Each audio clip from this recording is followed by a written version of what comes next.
23rd, 2024, 2 p.m. legislative session of the Board of County Commissioners. Please let the record reflect that all 5 commissioners are present. 4 of us are in the chambers, and Commissioner Cuney is joining us virtually.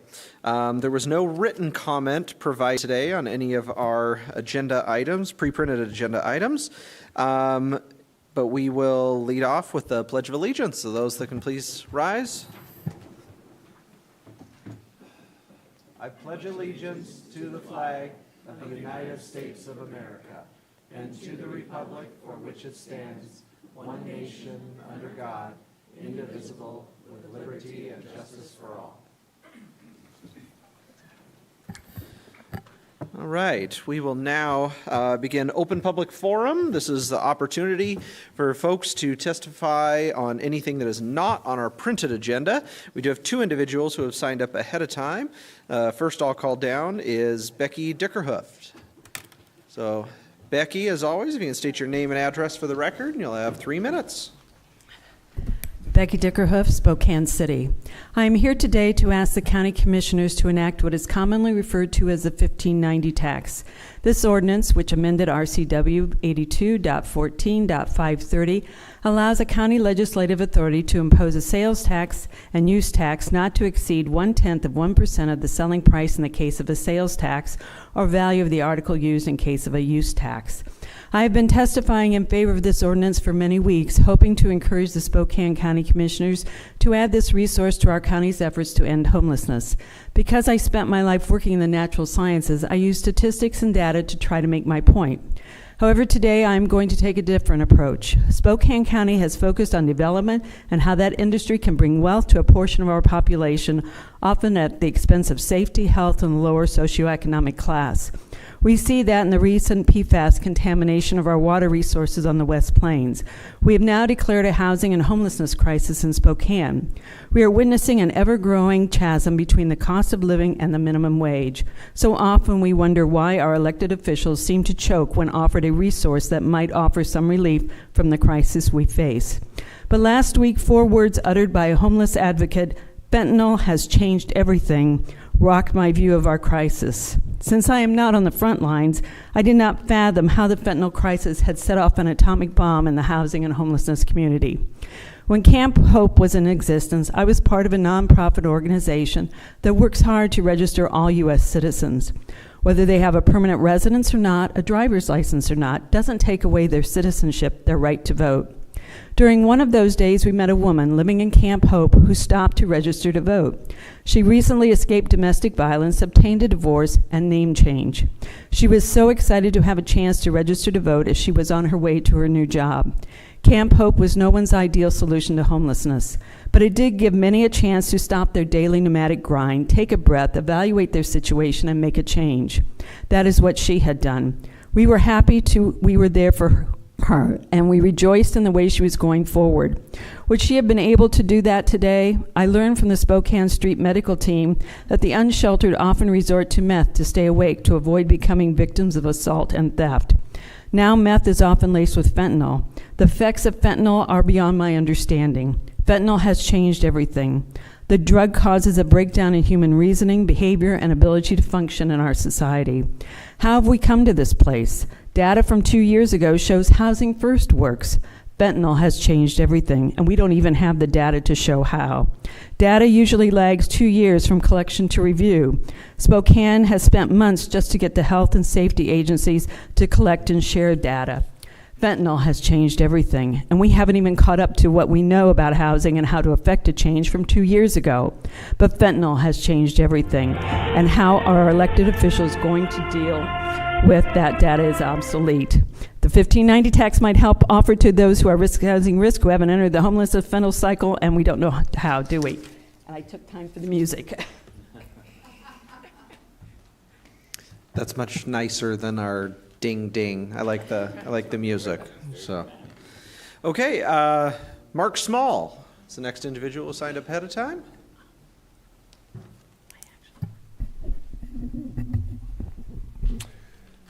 My name is Mark Small, and I'm a resident of Spokane Valley.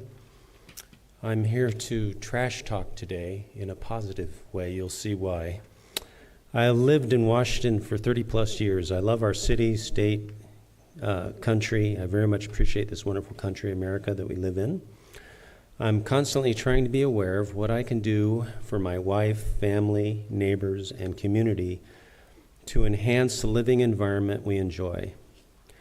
One thing I've done in the last 25 years is pick up trash in my neighborhood and along the roads and streets that I jog down. I run with a plastic trash bag and discard the contents in trash and recycling receptacles. Various acquaintances in my route have given permission for me to use their receptacles. Getting out on runs helps me enjoy the beautiful scenery and area, and also to communicate with my fellow neighbors and community. I call myself the junk jogger. People ask me my name all the time as I'm running out, so I'm here to talk trash today. The reason I'm here tonight, or today, is because I recently retired, and in my pursuit of asking myself what I can do for my city, state, community, I have come up with an idea that I need help putting into play. I would like to be given some sort of authority to approach schools in our city, county, to educate young citizens on the issue of littering. My understanding is that, from my own view of what I'm picking up, is that young teenagers are the source of much of what appears as litter along our roads and streets. I would like to be given the opportunity to acquaint young citizens to the fact that items expelled on road sites don't just evaporate, and anything left diminishes the attractiveness of the streets and roads that we live on. I don't wish to chastise or correct, but to educate in the appropriate means of discarding litter and the effects of not doing so. I also have a number of suggestions to diminish some of the sources of trash and litter. I'm totally unaware of whatever might be happening currently to get rid of trash and litter. But I do have some ideas on things that can be done. And I need to maybe have your ear and on what I can do. I'm going to continue to be a junk jogger, but I feel like I need to do more and would like to somehow find out how I can do that by having some sort of authority to do so. So I have my name and email address. If someone can get back with any ideas, I would appreciate that. Can I leave this with you? That's all I have. Thank you. Thank you. All right, is there anyone else interested in participating in open public forum? Second call. If anybody wants to, just feel free to come on down. Third and final. Oh. Yes, sir. So yeah, just name and address, and then Shelley will give you a sheet here that you can fill out once you're done Okay. testifying. My name is Trent Layton, 4525 South Linky Road, Green Acres. And I don't know, we've never been to one of these before, but we wanted to, both my wife and I wanted to come on behalf of our community about the potential of opening up the rural traditional zones for possible wedding venues and that kind of stuff. Recently, over the past year and a half, we've had neighbors that are conducting weddings. They're saying they're for private individuals, and they come into the rural traditional zones, and they end up playing music loudly. They've done fireworks on multiple occasions, and despite our efforts to get them to stop, nothing has been done. And in our process of discussing it with the county, they have said that, well, there is a potential now for this whole area, the rural traditional, to be turned into wedding venues. And once we started discussing it, not only with ourselves, but with multiple other people, no one had any idea that this was going on. And all of us in those areas, other than possibly the very few that may be conducting weddings, every one of us are opposed to it. And it is a nuisance both to animals, to families and to those of us like myself who do air traffic control and have to work overnight shifts and late night and early mornings when people are blasting music, shining headlights in your 10-acre plots. I understand that there's areas that have been designated for that, but to institute new areas really without the public knowledge, because I don't know of anybody, even including down in further Spokane Valley, that even knew that this was going on. So I would just like to bring our community forward and all those that really have no idea that this is going on, and request that we bring an end to the consideration of it. That's all. Thank you. All right, is there anybody else wishing to provide open public forum testimony? Second call, third and final call. Anyone online? No one online? Okay, we will close open public forum and we'll move on to item number 3, which is a proclamation. Thank you. I want to call up some folks from Chaz Health who reached out because they're celebrating a special anniversary. Mary and Tamitha, did I get that right? Why don't you come right up here, and then if you wanted to say a few words after we read the proclamation, that'd be great. So 30 years. Chaz Health is celebrating 30-year anniversary, and so we have this proclamation. Whereas community health centers provide high-quality, affordable, comprehensive health care in our nation's medically underserved communities, having a significant impact on America's healthcare system. And whereas every day community health centers develop new approaches to integrating a wide range of services beyond primary care, including oral health, behavioral health, pharmacy, and mobile services, to provide comprehensive care, allowing each community member to thrive. And whereas this year, Chaz Health is celebrating 30 years as a community health center serving Spokane County and beyond, growing from a 2-exam room clinic in downtown Spokane to serving over 111,000 patients in 2023. And whereas Chaz Health employs over 1,800 people, including providers, clinical support staff, community health workers, apprentices, administrative staff, and more. And whereas the community health center model continues to provide effective means of overcoming barriers to healthcare access, including geography, income, and insurance status, improving health outcomes and reducing healthcare system costs.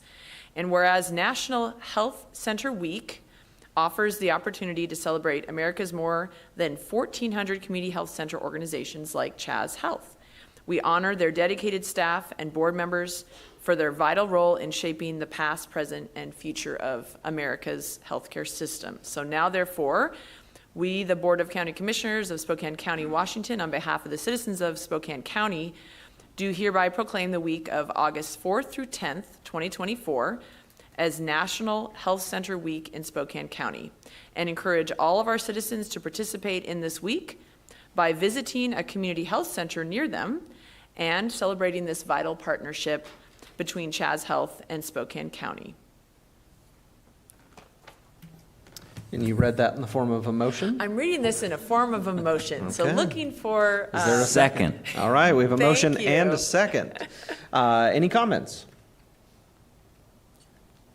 Oh, we'll pass it and then you can, we'll make sure it's a sure thing first. It's okay. I just wanted to thank Amy Fair, my executive assistant, and Martha Lou Wheatley Billiter for working on the proclamation, and for Chaz for reaching out and being here today. So thank you. All right. You do great things in this community, and thank you very much for that. And we're glad we can recognize you in this small way.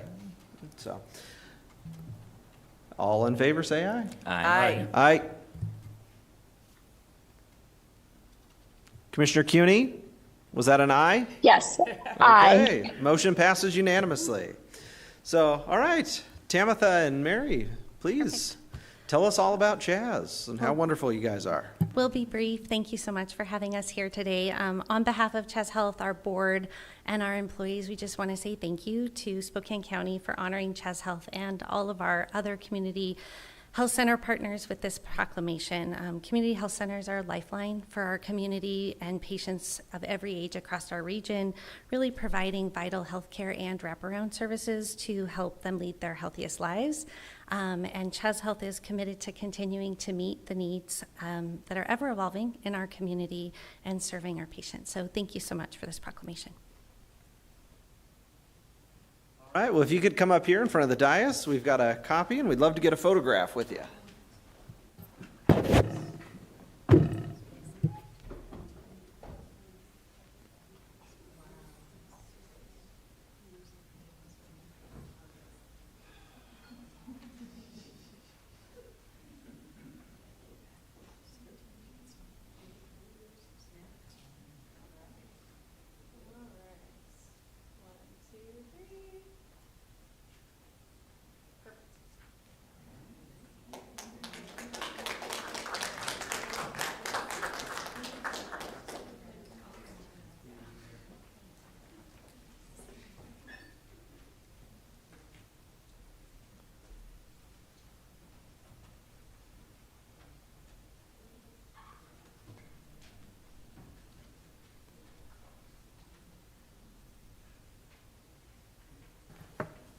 Okay, that brings us to items 4, 5, 6, 7, and 8. If there is a motion, or, I'm sorry, no, one other thing. We are striking item 7F from today. We discussed that earlier. Item 7F, not quite ready for prime time. So I'm open to a motion on items 4, 5, 6, 7, and 8, excluding 7F. Mr. Vice Chair, I would move to approve items 4, 5, 6, 7, less 7F in today's printed agenda. And 8. And 8? And 8, let's throw 8 in there too. Okay. Okay, is there a second? I'll second the motion. Do we need to take the 8A separate because we made some adjustments Yes. today? Oh, did we make it? Okay, we do have adjustments then. Yes, We we're are going to we're- add, yeah. okay. Okay, then, Thank you. so we have 4, 5, 6, 7, excluding 7F, Yep. and all sub-items, okay? Yep. All right, so we'll hold off on 8, and we have a second? Yes. Okay, any comments? Commissioner Jordan? Very briefly on 6A, I just wanted to say this is a comprehensive plan amendment that is coming back before us, and I just wanted to say a thank you to Ms. Pilgrim and the staff in the planning department for the additional work on that to make some further progress on concerns that were raised by different folks through the public input process. And just thank the Planning Commission as well, who, my understanding is, looked at it again and unanimously approved it, or recommended that we go forward. So thank you. Okay. All those in favor say aye. Aye. Aye. Aye. Commissioner Cuny? Yes, sorry, I tried to hit the unmute, sorry. Aye. Okay, motion passes unanimously. That brings us to resolution number 8A. So I will look to our legal counsel if you want to give a briefing on that and what changes have been made. Yes, as previously discussed, this is the resolution to appoint members to the pro and con committee for the measure that is going to be on the upcoming November ballot. I know that the addition or the change from when the resolution was published for today's agenda is that a number of other names were added. I know Commissioner Waldorf had been nominated previously, and today John Knowles and Harold Clark were also added to that with, and I apologize, somebody's going to have to refresh my memory, an alternate was also, yes, Commissioner Cuny was added as the Yes. potential alternate if any of those primaries decide they are not up to the task. And so those would be the additions for action by leave today.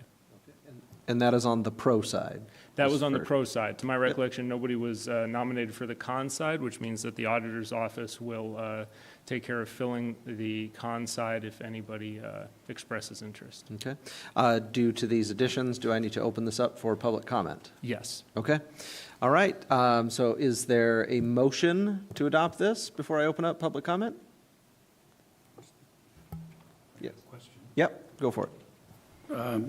I believe that there was also been conversation about whether we want to leave it to measure number 1 or whether we want to change it to measure 2 or measure A, so that it's clearly different than what was on the ballot last year, and it's clearly different than what the city of Spokane is proposing. So would that be included as part of this motion or not? No, based on the meeting this morning, where the motion was made to have the chair of the board send a letter expressing interest in that to the elections manager, it is not necessary to include that as part of the resolution this afternoon. Okay. Then, Mr. Vice Chair, I would make a motion that we approve Resolution 8A with the names of Harold Clark, Amber Waldroff, John Knowles, and Mary Cooney as an alternate on the pro side. And then we leave the con side to the auditor's office. Second. Okay, we have a motion and a second, so I will now open this up for public comment. If there's anybody wishing to comment on item 8A, please come forward. If you're joining us on Zoom, please use the raise hand function. If you're joining us on the phone, please press *9. Second call, third and final call. Seeing no one wishing to testify, I will close the public hearing and we'll call for the vote. We have a Mr. motion. Vice Chair. Yes. Just a comment. I Yeah, just wanted go to for make, if I could, before the vote. I just wanted to let the board know that since we spoke this morning, I did receive another email from former Judge Clark that he is willing to participate, and so I don't expect the alternate will be needed, but just wanted to share that information. Okay, thank you for the information. All right, any other comments? Seeing none, all in favor say aye. Aye. Aye. Aye. Motion passes unanimously. Okay, and Commissioner CUNY, do we have your permission to use your stamp on today's documents? Yes. I see you're in your mobile office. That looks nice. Okay, well, that does it for our printed agenda items. I'll look down. CEO Simmons? Nothing further from me. Nothing further from me either. Okay, well, we'll sign some documents, and then that will do it for today. It is 2:23.